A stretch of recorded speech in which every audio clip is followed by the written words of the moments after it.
Hello, my name is Alec Adams, and today I will be covering the FSM Securities Project Part A.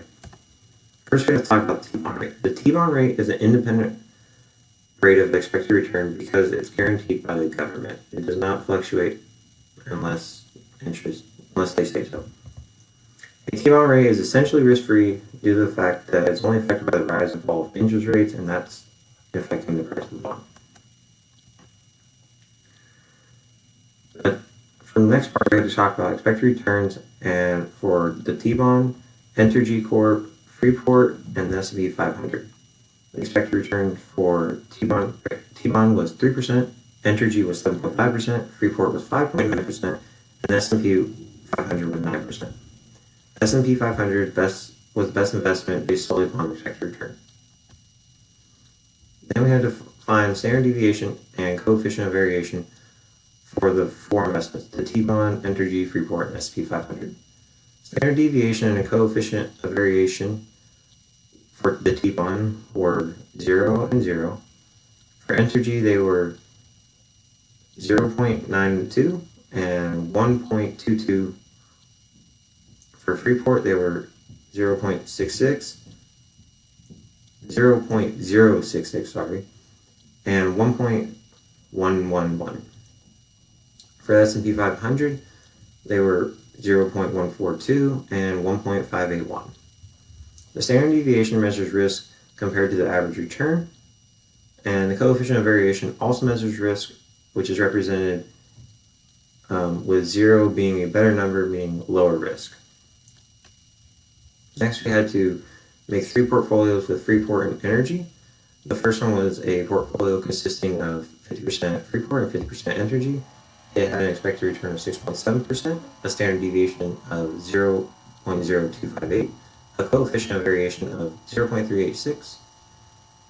And the next one was a 75% Entergy portfolio, expected return of 7.1%, 0.0559%, and a coefficient of variation of 0.787. The next portfolio was 75% Freeport, and the expected return was 6.3%, a standard deviation of 0.0325, and a coefficient of variation of 0.517. And when you put these two companies in a portfolio, they mitigate a lot of risk because they reacted differently when one was in a strong economy and when one was in a weaker economy. So when you put them in a portfolio together, they counteract each other and make your investments less risky. Next, we had to make a portfolio of half S&P 500 and Entergy. Expected return was 8.25%, standard deviation of 0.117, and a coefficient of variation of 1.418. Did not provide the same mitigation of risk as Entergy and Freeport portfolio due to the fact that Entergy and S&P 500 both did well when the economy was strong. When it comes to, next we have to talk about risk. When it comes to risk, when you put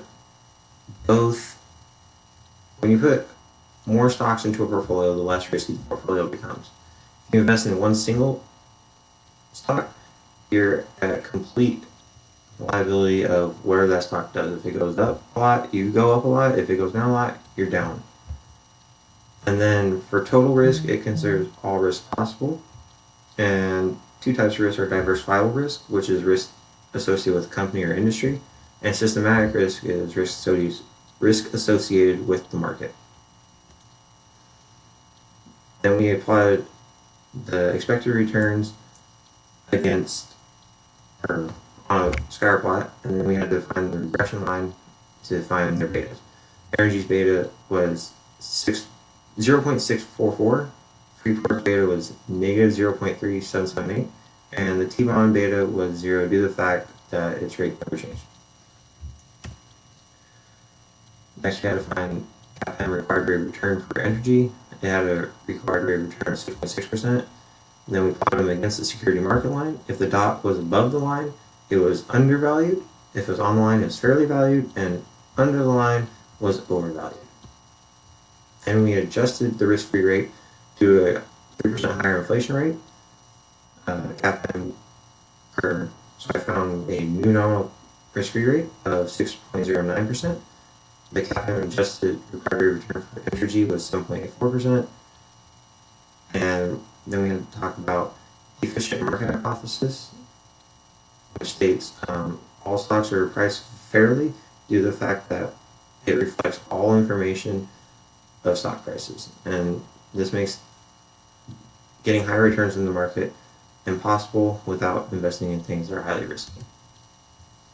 Next is the debt to total asset ratio.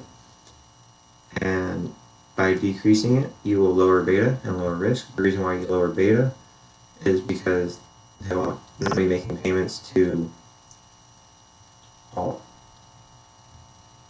They will not be making payments to pay back their debt.